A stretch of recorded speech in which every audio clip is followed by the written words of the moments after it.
You're listening to episode 37 of Literacy in Color. Today's guest is someone I've admired for quite some time, Dr. Nell Thompson. Dr. Nell is a school transformation coach and speech-language pathologist who is endlessly curious about what makes life and learning better for all students. She's the founder and president of the Transformative Reading Teacher Group and the Big Sky Literacy Summit. She's also the volunteer founding president of the Reading League Montana. Dr. Nell's work focuses on helping educators and leaders rethink, unlearn, and up-level their knowledge and practices.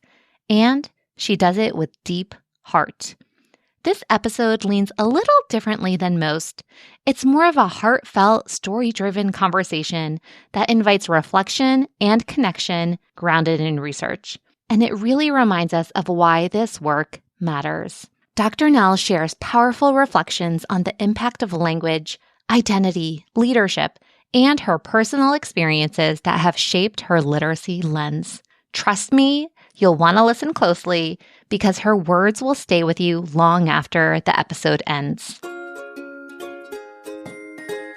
Welcome to the Literacy in Color podcast.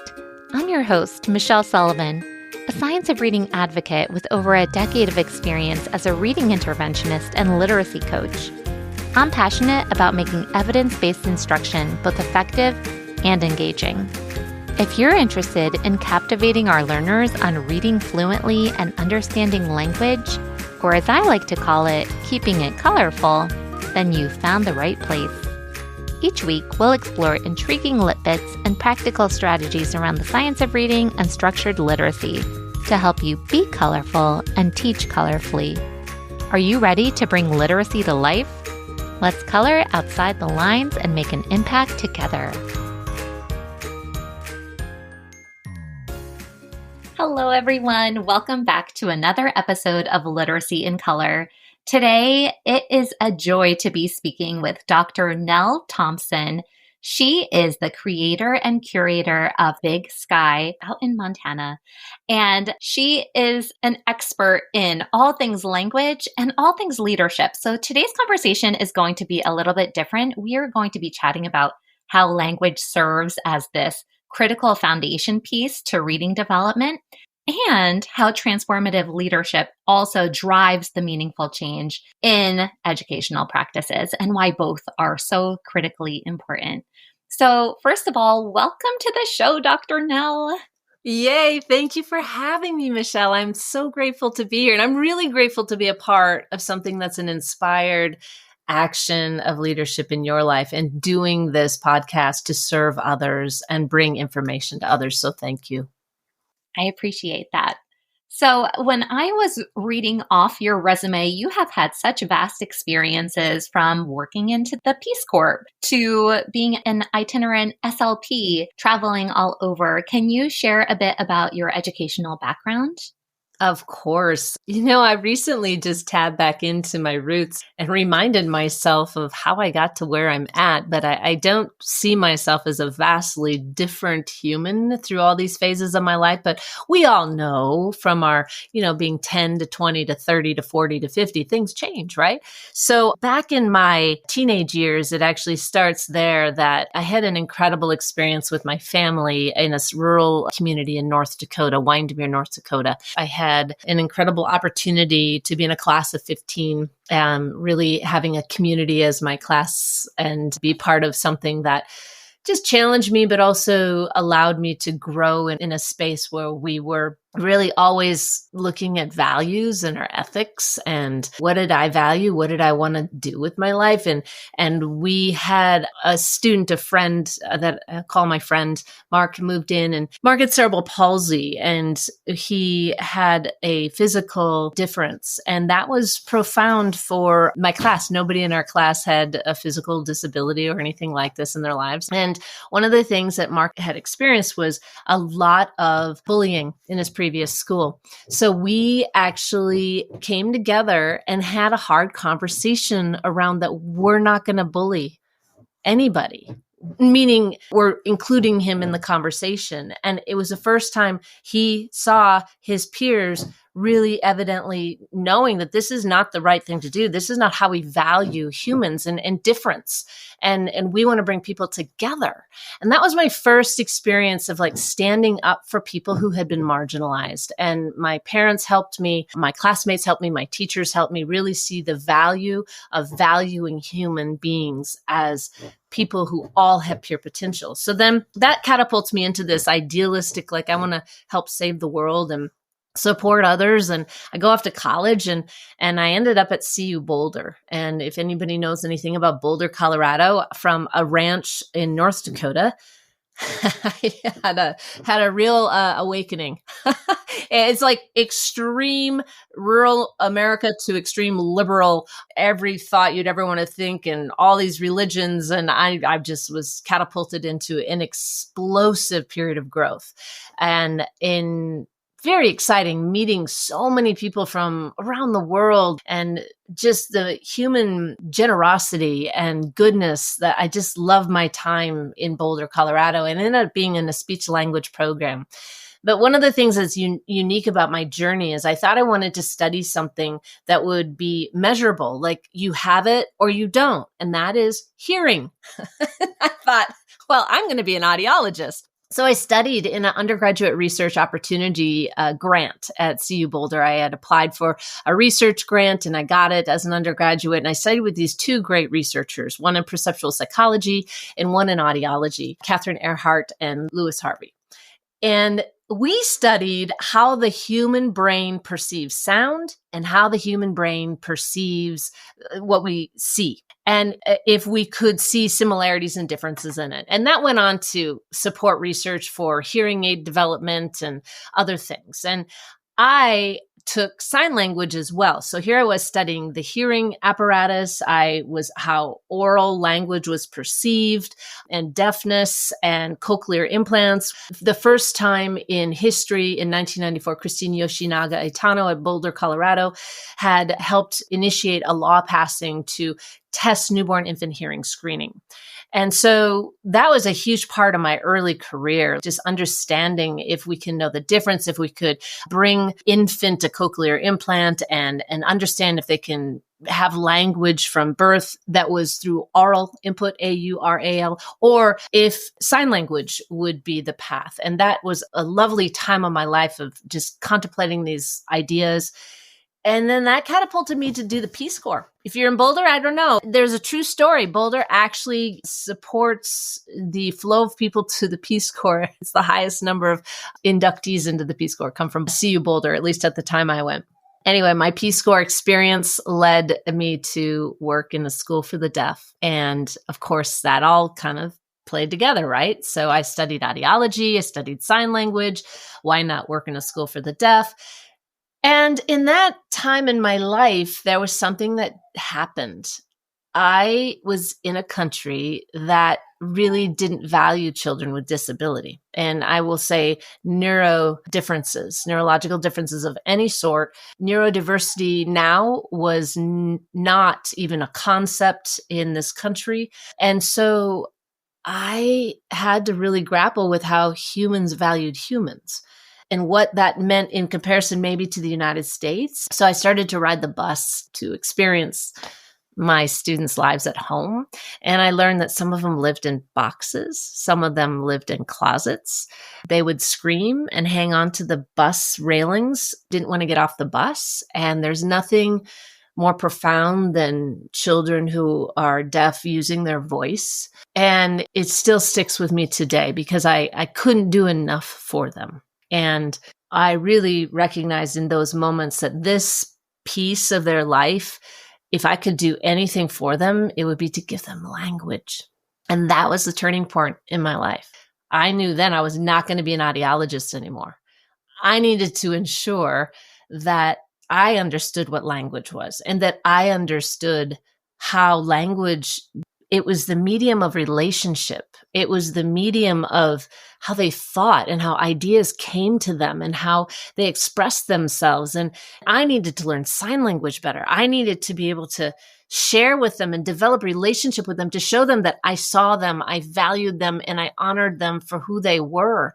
And I wasn't able to do that right away because I didn't know Spanish and I didn't know sign language at the level that they knew sign language. And some of them didn't have any language at all. So we had to teach sign language. So that was a huge moment of my life. I actually left early because I was so profoundly impacted that I was like, I got to get home and I got to get a master's degree and I got to go change the world. And so I went home, got a speech and language master's at CU Boulder again, and went on to Alaska. And it's profound to see how these pieces of our lives really keep the fires stoked and burning, because the reason I went to Alaska was not just because I obviously love adventure and I seek adventure and I seek novelty and newness and culture and language and just difference. I want to be part of growth constantly in my life and be in community with people growing. And I ended up in Bush, Alaska, and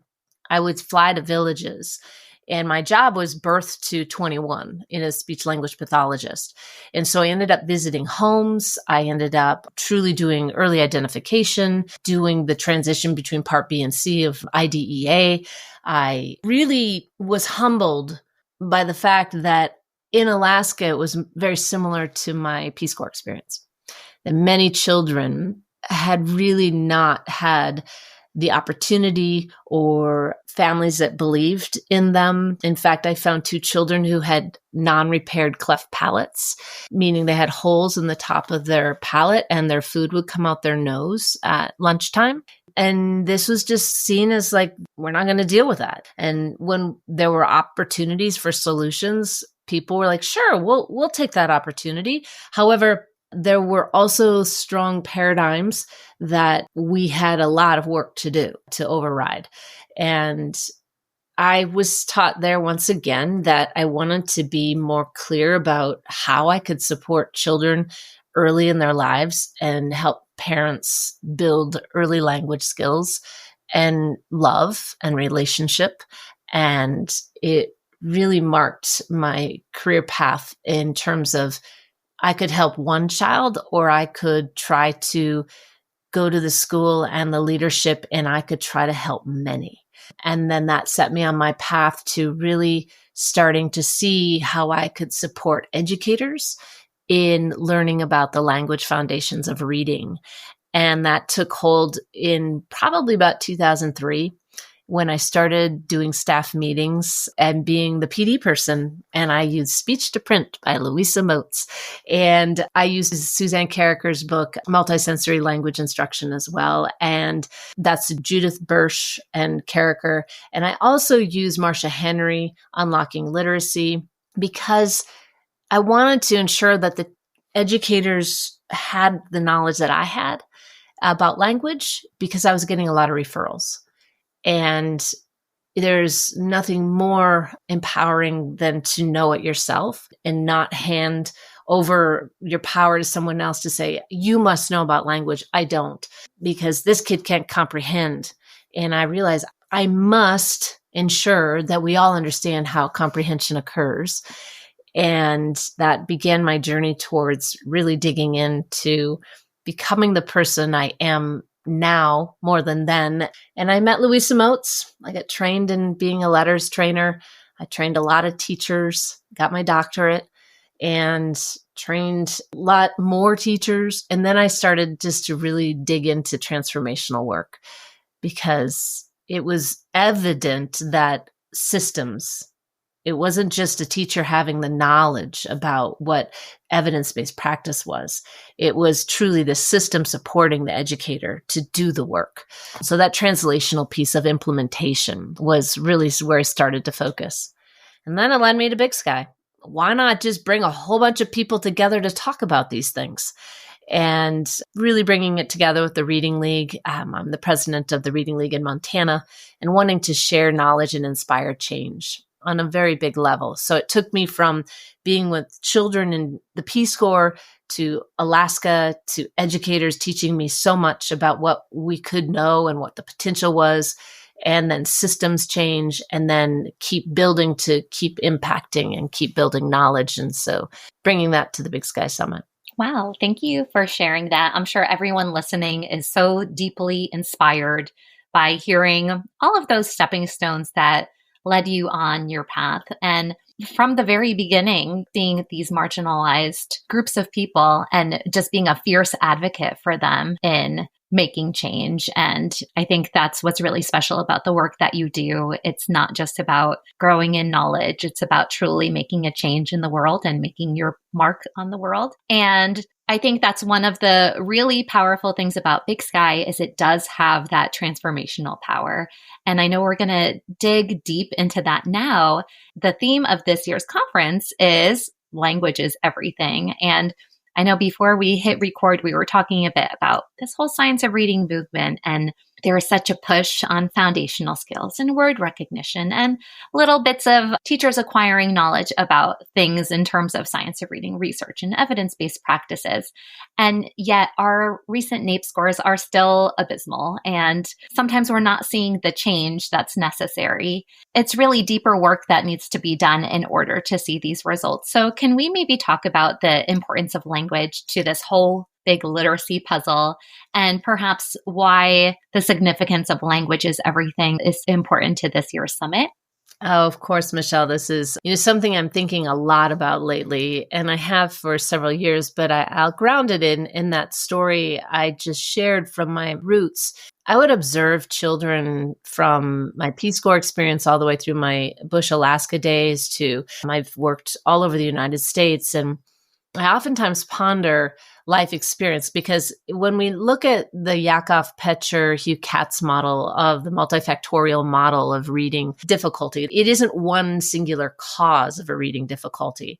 And in that risk resilience model, there is one thing on both sides that I really hang my hat on is language. Language, if you don't have strong developmental experiences, you are at risk. It is a risk exacerbator. So if you don't have those things, language development is crucial to the foundation of literacy. So if you don't have it, it's a risk. But if you do have it, it's a protection.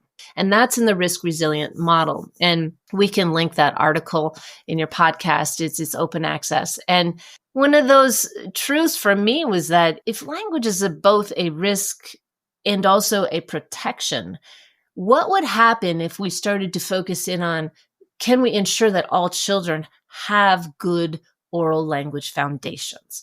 Because oral language foundations, when you're really digging into what this means, it means that a child has been exposed to rich language experiences that are filled with vocabulary words that are novel and common too. But that's where the work from Hart and Risley in 95, Meaningful Differences in the Everyday Lives of Children, then led into Dana Susskind's work in the 30 million words in young children's lives.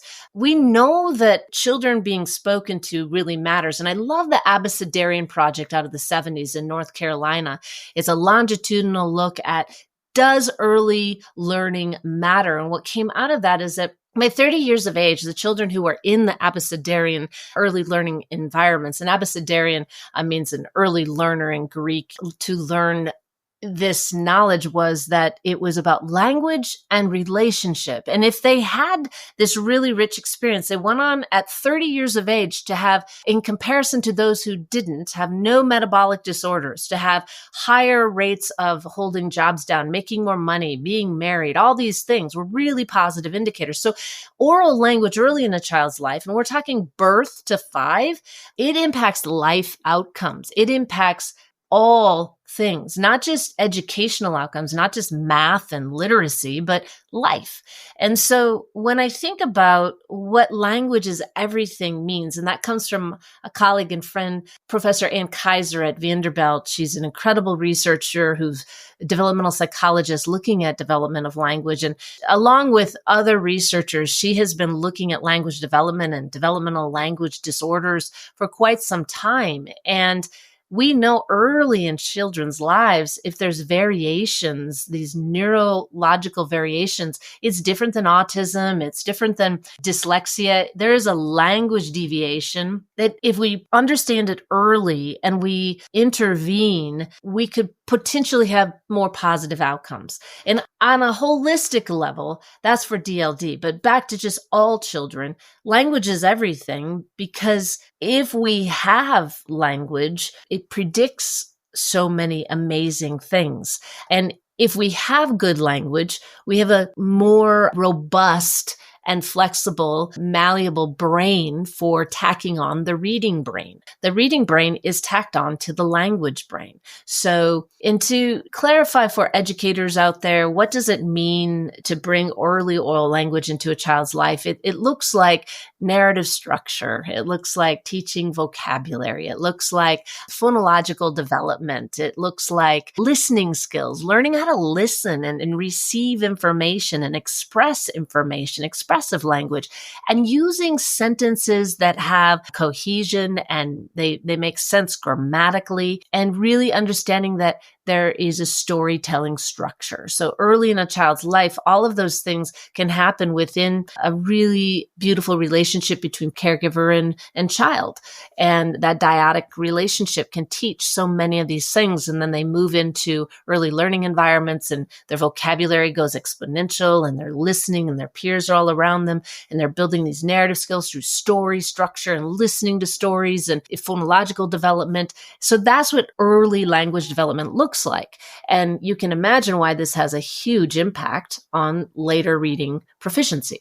Yeah, absolutely. And we can only do so much when students come to us at perhaps age 4 or 5 and we miss the gap. And so it's almost like, what kind of systems can we as a society put into place to help caregivers just feel more equipped to provide rich language experiences? Now we're in this day and age where screen time is on the uptick and parents are busy and you have 2 caregivers both working and the TV's on or the tablets are on and communication is missing. And we need to, I think, have an emphasis on how important really it is to that child's trajectory. And then once children are in school, you might see this huge gap of students who have rich language and students who don't. And as teachers, you have to do the best you can with the tools that you have at your disposal. And I'm thinking too, when we are beginning our school age experiences, oftentimes in kindergarten, teachers are starting off with these assessments for, do they know their letter names? Do they know their letter sounds? Perhaps they're doing some tests on phonemic awareness. And yet, are we assessing language? Do we know if they have rich language? And I had a previous podcast interview. I was chatting with Elizabeth Doherty, and she was telling me about one language assessment, Nellie. I believe it's Nellie. It'll be called the language screen. Yeah, a language screener. Maybe we can get some more information about the whole profile of a child. Yes, we can, actually. And that's something that I'm very excited to be sharing with anybody. We have the ability to screen early oral language. We have these very amazing humans that are researchers that have been working on this for quite some time now.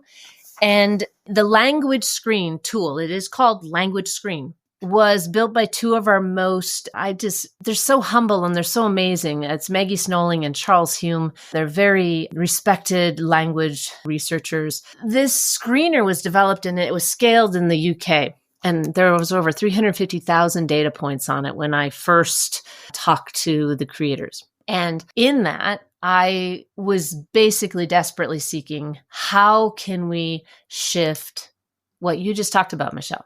You just said, as educators, we have assessments that really look at these early indication systems of alphabetic knowledge development, phonological development, and then it leads into early word reading development. And some of our more computer adaptive assessment tools do have measures of vocabulary, and these things have been used in proxy to language development.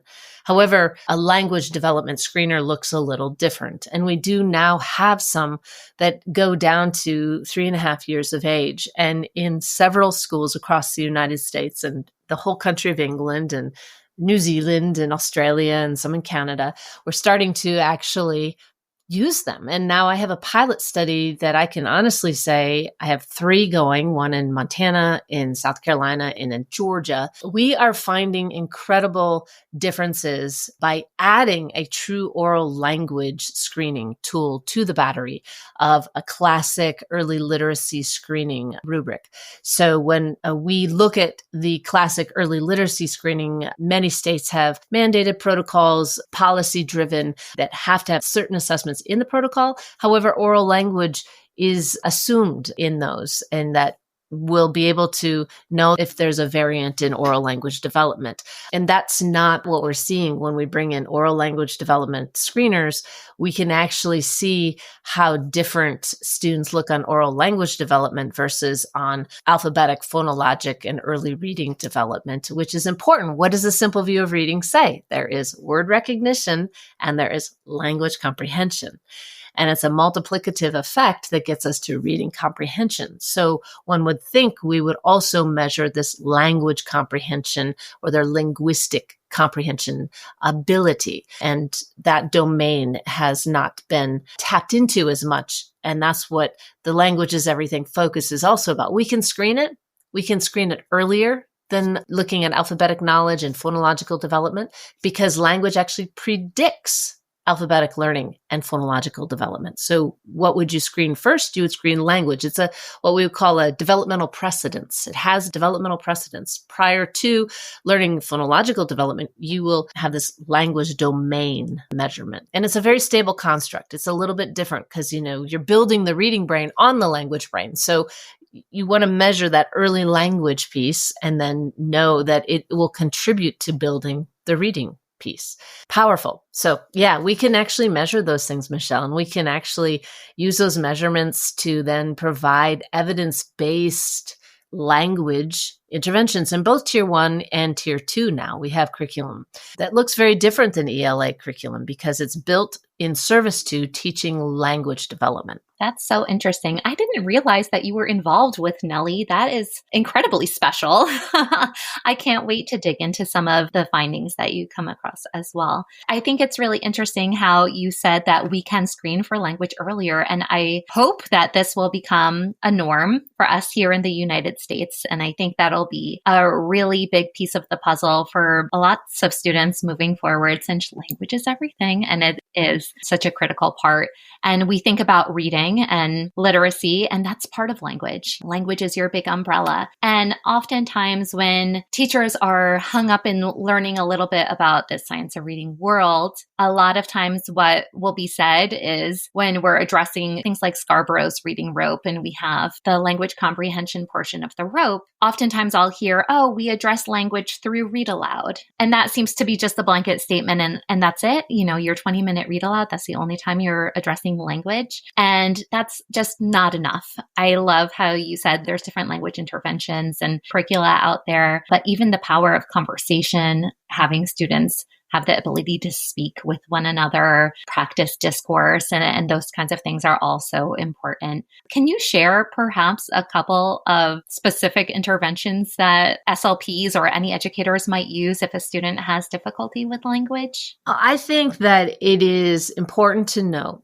that we have very few absolutely specific language development curricula that have been built for the general population. So that would mean that all children deserve to have excellent language instruction. And that's a stance I'm taking in the schools I work in transformation projects with, and developing language in service to developing reading. And so the field has focused on building reading curriculums that are strong ELA curriculums, but the new space that we're talking about is about language development curriculum. And so I'm grateful to say that a great team of researchers, inclusive of Hugh Katz and Mindy Bridges and Tiffany Hogan and Kate Kane and Stephanie Alataiba and the Language and Reading Research Consortium in 2015 really looked at the simple view of reading. Is it really that simple? And in that work, they found that,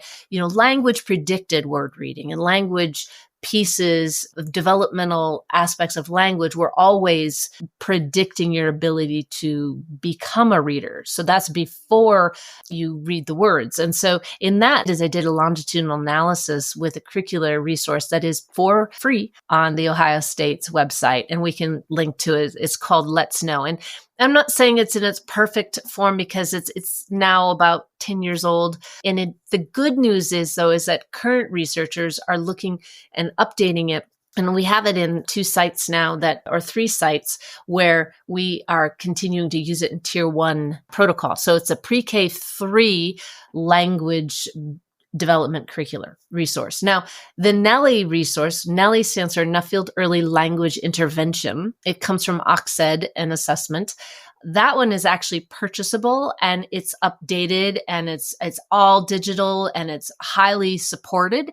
There are people there to support you. The one that is housed on a site is there because taxpayer money paid for it and we have access to it. It's not in a published format. You have to print it. You have to figure it out.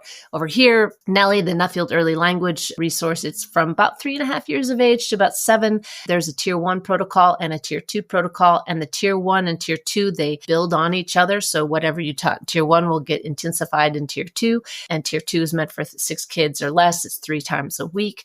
And then we have other tools by the Language Dynamics group, and I've used these for a long time as well. Story Champs, Echo. There's some really strong evidence in both Spanish and English. And so I give all these 3 too, because 2 are very accessible in terms of purchasable, and they're attached to the original researchers that created them. They actually own the companies still. That's powerful too. So that's a lot to say. They're really willing to change when they know that it needs to be. Implementation science is about being iteratively thoughtful and intentional about what works in systems for teachers and children for better outcomes. Because our whole goal is socially significant outcomes, right? And so those are some really good resources for you, Michelle, and we can link them for you to make sure that you have them to share with everybody. But in actuality, there aren't just a lot of tools out there to say, yes, this is for general population. I'm an SLP, y'all. So I'm saying this because I want educators to have tools that you can truly use to develop language in Tier 1 for all children, because your base rate of identification, the number of children who need that development in some systems is different than others, but all children deserve to have great language instruction. And Michelle, I think it's important to state I have a protocol happening in a very typical rural America school. There are 114 kids in first grade, and in a class of 19, we did the protocol for 20 weeks. We had a standard score shift. That means a bell curve shift to the right, means all children increased on average of 8 standard score points. And that's being published in a chapter we recently wrote. And that was just a humble reminder that all children grew. That if you had a standard score of a 135, which is 100's the average, a 135, you're well above, that child grew as much. So this is working for children who have really solid language skill, as well as children who needed more robust inputs. They also grew, and that average being 8, some kids grew 15, some grew, less than. But the point is that it taught me when I'm doing transformational work that all kids just deserve good language instruction, and there are some tools out there. I love that. I love to hear that. And I know a lot of times when teachers think about explicit instruction and what is this whole class getting the same lesson, you're either going to ignore your gifted students and miss the mark for students who need more support and teach towards the middle. And yet with rich language instruction, you can see such vast gains for everyone, which is so incredibly powerful. And I know when you are curating your summit, you have close relationship with so many of these researchers. So how do you approach seeking the speakers and the topics all about language to make such a cohesive learning experience for attendees? It's a really good question. I really have to be honest and say that my journey is long, a few decades now, and I've read a lot historically. I have this book sitting next to me. It's called It's All About Language. It was in the Extraordinary Brain series. It was edited by Grigorenko, Shtirov, and McCardle. And the authors in this book, several of them will be at the summit. They've just kind of grounded me in my own personal grapplings with how are we going to truly transform schools that are really striving to reach all of their students? Wow, I just got emotional about that because I work in some schools where we're in the bottom 5 of the state. We're in serious need of vision and holding course for change. And what does that change look like? And these venerable researchers, to me, are real people now because I have reached out and just asked them questions. In fact, at conferences, I met one of them because I shouted their name in the hallway as if he was Robert Redford after I watched Out of Africa. It was like when I was a child, Robert Redford was a hero to me because I loved Out of Africa. And it was like, oh my gosh. And my friend says, I think he heard you. And the next thing I knew, he's going out to dinner with a group of my colleagues and now he's at the Big Sky Summit. These people are real. They want to make a difference. And I just happen to be the person who's curious enough to write the emails, to ask the questions, to shout their names out in the hallway and be like, help me translate this because my schools need evolution in our thinking. And we are ready to really shift into what it takes to get this done into translation, into outcomes for children and to have a better future. So they are really part of my journey towards answering hard questions, and they've become friends. And I really appreciate that they come together before we come to Big Sky in Zoom calls. We have lots of email chats about what kind of talks should we focus on, because Big Sky is about a coherent, collective voice for change around a topic. And it's about language this time. So everything will be about language. And so we are very clear in how we message that. And these colleagues and their researchers, some are implementation scientists, some of them are really doing the work in the field as well as doing it in this research silos, we used to call them. But this group of researchers have all been very dipping in their toes into reality about why is this so hard? And so really contemplating the next steps. Yeah, I'm open to anybody who's curious about really revolutionizing change. And that's really how this group of people has been created. And I also want to say that they're part of my storyline. My storyline is always reading the research. And it also was reading research from birth to 21. So Big Sky also is inclusive of researchers. This year, we'll probably have one of our great researchers around 18 months of age. And next year, working on having a group around that age span, because truth is we know a lot from birth to 3 that really impacts school age reading. So like if we want to solve a school age reading problem, we got to look at birth to 5, and we really have to join our systems. Coherence across a birth to 5 and the 5-year-old to 12th grade system has to be much more collaborative and coherent, because we are all building young citizens and readers for the future. And that has to start at birth. So anyway, the researcher group is not just school age, is a good way to put it. I love that. And I feel like even in my experiences, I've attended a handful of conferences now, and I've had the pleasure of meeting some of these big name researchers. And like you said, they truly are people who want to make such a profound impact on our world. And you've talked several times now about being a transformational coach. Can you just share what that means to you? What exactly is a school transformation coach? Maybe we could get into the leadership aspect now. Yeah. Okay. Where to start? That's such a good question. You calling yourself a transformational coach, it gets people looking at you like, huh? Because there's different transformational coaches out there for different reasons. But I have to let you know that mine truly comes from putting time in school districts and really starting to see that just knowing what evidence-based practice was, just knowing what IES documents were, or then into the science of reading movement and reading books like It's All About Language or Dyslexia. I just voraciously was a learner. There was this assumption earlier in my life that everybody wanted to learn as much as I wanted to learn. And then it was clear that humanity is different, and that's good. And I couldn't expect that everybody just learned the same things I learned.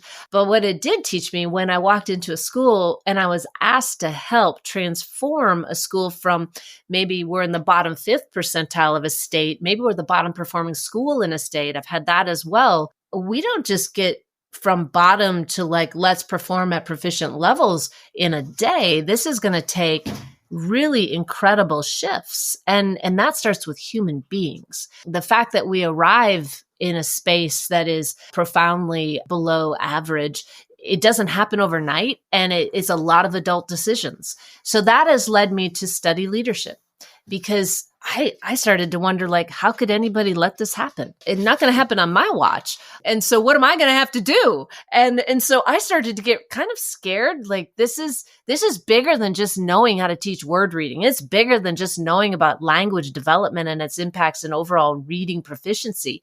This is about human change. This is about organizational psychology. This is about human psychology. This is about the culture that the school is within, the enabling context. This is the NERN work, the National Institute on Implementation Science. We need to understand that socially significant change has many drivers. And to just say, oh, I'm going to go and we're going to translate research into practice was naive. And that led me to become a transformational coach, because that meant we had to transform human beings who had opportunity to reach maximal potential in many things, like personal leadership and what I know about teaching reading and what I know about language, and that teachers truly teach children. Curriculums do not. Teachers are the driving force of change in the lives of schools. And the leader has to be there as a true collaborator and a servant leader to the vision that they're holding together. So they have to be visible and they have to give voice to the vision. And leaders have to know how to build readers. And that's like the phrase we like to use in my group, the Transformational Reading Teacher Group. We build leaders who know how to build readers. And there's a lot in that. And school transformation is about leadership transformation. It's about organizational psychology, about implementation science. It's about evidence-based practice, which is the science of reading and the science of teaching and the science of learning. So it's complex, and no school is the same and no community is the same. And all communities have culture and identity and language, and respecting that and honoring that, knowing that there is such an incredible opportunity to lead this work well when we understand the breadth and depth of its complexity. That is where I'm going to say my sweet spot is. Like, I crave knowing a community and knowing what the drivers are, and then understanding how there are things that can get us really good hits in the data, but long-term change takes building really solid systems that are led really well. So it's a big process of transformation for me. That's what I see. That is so powerful. And I love how you talked about this importance of transformation within leadership and within teachers and within humanity. And we have these state mandates now that are like, oh, implement this science of reading aligned curriculum. And sometimes schools aren't seeing the results. And when people talk about the reading wars and they say, oh, this might be just another pendulum swing. Well, these are the kinds of things that would cause it to be a pendulum swing. The science of reading is not a pendulum swing, but when we're going to be treating it as a boxed curriculum, that's just an easy fix and you just do it and expect to see the change overnight. It's not this magic wand. Things are going to change. It's much deeper work that needs to be involved in bringing about the change. And I appreciate the fact that you said it's so nuanced and every school environment is going to be different. Every school is going to need different things. Every population has different needs in terms of that. So it's really, really important work. And I love what you do. And maybe you can share even a specific example of how you've done some transformational work with one particular school, if there's any beautiful Cinderella stories that you want to share. I have a lot of beautiful stories, and I'm so grateful. I'm going to tell you about the one that changed my life first. I'm in Bush, Alaska, in a community named Kotzebue, Alaska. And I am working in an elementary school, June B. Nelson Elementary, and I am the speech language pathologist. I'm itinerant. I have an aide, Katie is her name, and I started to review the referrals that we were getting and also the data of our students that were on IEPs and the progress they were making. And one of the things I noticed was there was this obvious difference in some of the data. And I had been in this teacher's classroom, and her name was Mayanne. And I decided that I really needed to understand why students who were in Mayanne's room, even the ones that were on IEPs, this is a third grade cohort of children, why these children seem to be outperforming all other third grade children on IEPs in their language goals and their literacy goals. And while I truly believe reading is language, when I say word reading goal versus story retell and narrative structure, the different goals. And so I went and spent time in Mayanne's room. And Mayanne taught me something that deserves a book written about it. She is the human being who came out of Nebraska. She worked in literally a one-room schoolhouse in Nebraska.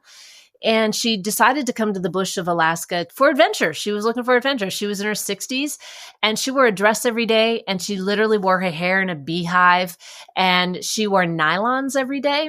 And I only say that because it's really important to the story. And I'd go in the room and I observe in Mayanne's room. And here I am, a speech language pathologist. I am very aware of language instruction and literacy instruction. I had really good training at CU Boulder. And I watched Mayanne orchestrate from the beginning of we had 120-minute ELA blocks. So from the minute she started, and we were teaching Open Court 2002, I believe was the publication date on that one, very influenced by Marilyn Yeager Adams. She just would start in the beginning and she'd take her shoes off and her nylons, she'd rub them on the ground and like she was running in place, but she was running her feet against the carpet. It made this high-pitched noise like we're getting revved up for reading, and she just got them going and the kids all stood up and took off their shoes and started revving up for reading. And I'm like, there was nothing more enjoyable than to see this group of children excited to be in that experience for the next 120 minutes. And then she would just lay out all the things that they were going to explore and learn. And can you believe that this is going to happen? At the end of this, you're going to know these things. And I was like, I need to come and be this person's student teacher for the whole year. She's going to teach me incredible things because the data already had proven to me that whatever she was doing, students on IEPs were growing regardless of what that I was doing. They were growing more than the children who were in the other third grade classrooms.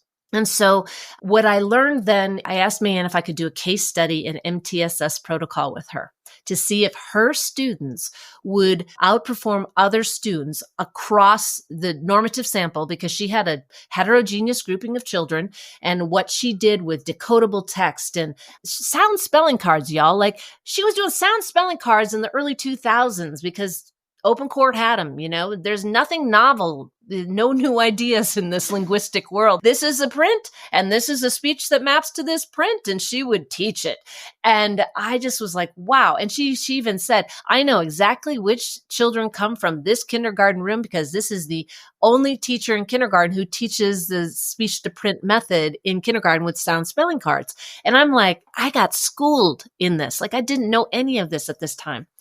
Interestingly enough, what we found is her tier 1 protocol on over 80% of the students would make exceptional growth. This is before Acadians, Dibble's Eighth, all those tools. They were in existence, but they didn't have what we would call the growth measurement piece in the data management tool. So we would actually do that piece on our own statistically. And we would find that her students grew the most. And what we also found is that tier 2 and tier 3, less students needed tier 2 and tier 3 by the end of the year because she was able to close the gaps and get them what they needed in tier 1. But we also needed to realize that our base rate of identification was high. We had high risk in the community. We had to rally around tier 1 had to be much more intensified. Tier 1 had to be built around what the enabling context was and what our students needed based on phonics surveys, phonological surveys, language, whatever we could do.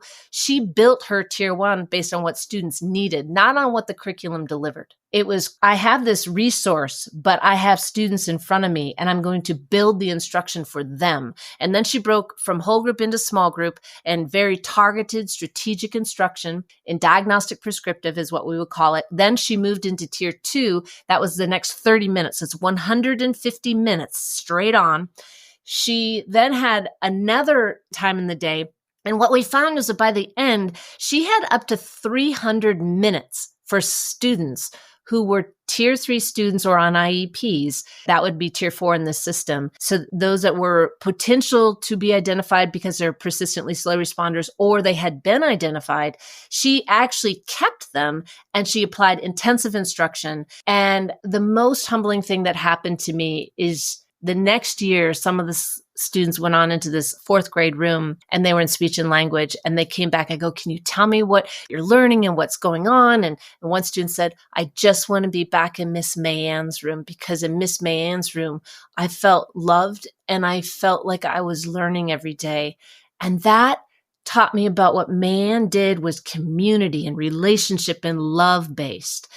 And these kids thought they could fly to the moon by the end of the year. And I want every educator out there just to remind ourselves that we have the ability to really empower and challenge our learners with ourselves. And Mayann taught me that. She saw infinite potential in every child. She wanted to ensure that if they had IEP goals, she did it in her classroom on top of what she was going to do. And she did after school and she had bikes on the walls and Nintendo games over here. And they all had this system. I look at the past where like, oh, people like wanted to motivate children to read and do these things. Well, Mayann had motivation in spades and she did it based on cultural norms. Like what did kids really want in this community? They loved bikes. So she's like, we're going to win bikes. So she got people to donate bikes and Nintendo games and like things that kids wanted to win. And so man, was that motivating and how many words they read and the levels they reached. Anyway, she took her kids to over 80% in tier 1, met benchmarks, and then we just really maximized on growth in all levels. But what she taught me was how many minutes it took to close gaps. And if you want a good text to look at, it's Annual Growth versus Catch-up Growth. It's a Fielding, Kerr, and Rosing book from 1997. Mayann and I read that book together in this case study that we did. And that book actually reminded us that if a scholar arrives in your class, say if in 3rd grade, and their performance on a Dibbles, Aimsweb, whatever you're using, is at 1st grade or kindergarten, you have years of catch-up growth to do. And that would be an average 100-minute ELA block. So that 100 minutes was maybe, it could have been missed. It could have been instruction that wasn't targeted, didn't meet the student's needs. And so she would say by 3rd grade, they needed up to 300 minutes to close those gaps. And that was impossible to do for 25 kids. So we had to think about it as how do we space that out across a 3 to 6th grade elementary journey?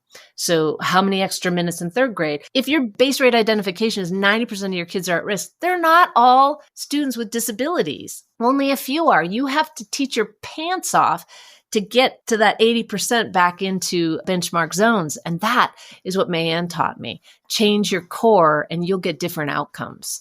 And we did not teach standard protocol core curriculum because that's not what the scholars needed. And so she's driven my passion for transformation and thinking outside the box. But I guarantee you, I need to contrast this with my home community. We have a school. I walked in kindergarten, and for most of those assessment tools out there that we do as educators, if you're in the blue zone or even above the white zone, you're like advanced. You are well above benchmark. Out of 117 kids in this class, 110 were in the blue zone on beginning of the year screener. Okay. Take that to Miss Mayann's class. 110 would have been in the well below zone. Do I do the same things for those 2 classes? That's what Mayann taught me. She's like, the kid in the blue, they need acceleration. this child needs massive gap closure. If I do standard protocol, I really have to question that. And that takes really deep thought and really a lot of learning. And it's taught me about changing the models in core and really thinking about how we change those models. And I think our colleague Stephanie Staller with Brown wrote a new MTSS book. I know I have some instructional framework stuff I can share. But yeah, anyway, there's an inspired story. It's a true story. Mayanne Williams changed my life, and she helped shape the future of how I think about this. And then when the science of reading movement came into place, I'd already thought about diagnostic prescriptive instruction and how evidence-based practice is what all children deserve. And when we do it, we get incredible outcomes. And so there you go. Well, talk about language. You are such a wonderful storyteller. That was so enjoyable even to listen to. But gosh, what an inspirational story to hear. And thinking about language as well, going back to our original thoughts, in the beginning, when you were even talking about her delivery of instruction with the eyes bulging and the feet movements, like that's all language. I mean, it's not oral language, but it's language. It's how we're communicating ourselves. And I feel like those things, do you have your teacher voice on? Do you have this expressive face? Are you engaging your students in a way where they're feeling loved and building community? That's all important. It's not just about delivering direct, explicit instruction. It's part of building this greater community where students feel safe to learn. And that's really a big piece of the puzzle in moving the needle alongside your really strong core instruction. So I love every aspect of that story and how special that is. I also want to say that hearing Mayanne's story is this powerful reminder of why we need strong, responsive systems like MTSS, methods that are diagnostic and prescriptive, like you said, that ensure that every child gets what they need when they need it. And a well-implemented MTSS framework isn't about pulling kids out for intervention as a last resort, having students work with a specialist. It's about building a tiered system of instruction where that tier 1 is solid and the tier 2 is targeted and the tier 3 is intensive and individualized. And it's about prevention, not just reaction. So when our systems are working, no child should slip through the cracks. So I really appreciate that you had this experience with Mayanne. And it's a great reminder for all of us that good instruction is good instruction, no matter what the curriculum is that you're using. So we're wrapping things up. I know that you have such deep intentional work with making Big Sky a truly special experience. What are some of your aspirations for the future of the summit? Ultimately, the summit is a creation that I just allow to unfold as I start to let the communities of educators and scholars that I serve speak to me. And in my school in South Carolina and in Georgia and in Montana, we've all tackled language now. And we're all starting to see the positive effects of it. So we're moving towards implementation science, and that inclusive aspect of truly creating socially significant change will require us to have informed leadership, informed educators, informed systems that are operating at a really high level to allow efficient and effective instruction that then hinges upon the science of instruction, the science of teaching right there, and actually the science of learning. So really building into everything we've been learning and then just continuing to build that out. As Anita Archer will be coming this year, talking about the language of instruction and really thinking about that we can know a lot about evidence-based practice, but how we deliver it and the sequence of delivery and the enabling context and time of day, all of these things really matter. So continuing that kind of open dialogue around what are all the complexities and how can we help solve them. Being artful about all of the science. So special. So Dr. Nell, this has been an absolute joy chatting with you today. I'm sure all listeners are just thinking, oh my goodness, how brilliant are you sharing all of your wonderful experiences with research and your rich history in this whole structured literacy world. And I appreciate everything you do. I'm sure people would love to connect with you further. Where can they find you? Well, an easy one is Dr. Nell at the transformativereadingteacher.com. That's my email. And then we have the Big Sky Literacy Summit 2025. It's just a landing page. If you just put in Big Sky Literacy Summit 2025, it'll come up. And those are the two spaces you can go look. But also, I'm on Facebook at the Big Sky Literacy Summit and the Transformative Reading Teacher Group. I also have a personal page, of course, Danielle Thompson. And I'm also on LinkedIn as Danielle Thompson. And so I would love to hear from you guys. Wonderful. Thank you so much for sharing all of this wonderful information about language and leadership. And I'm sure everyone is feeling a bit of encouragement moving forward and seeing how they can do some transformative work within themselves and within their systems to truly, truly make a greater impact in this world. So thank you again for all you had to share. You're very, very welcome. It's been a journey to grow myself. And so it's an honor to be able to share that growth takes time and it's worth it. It's incremental and you'll see positive change as you continue to grow. Thank you so much for tuning into Literacy in Color. I hope today's episode left you feeling both inspired and equipped with something new to add to your teaching toolkit. If you're enjoying this podcast, it would truly mean so much to me if you'd leave a 5-star review. It helps other educators find the show and join our colorful community. And don't forget to hit the follow or subscribe button so you never miss an episode. For more tips, tools, and resources, be sure to check out the links in the show notes at michelleandthecolorfulclassroom.com. Thanks again for listening, and I'll catch you next week. Until then, be colorful and teach colorfully.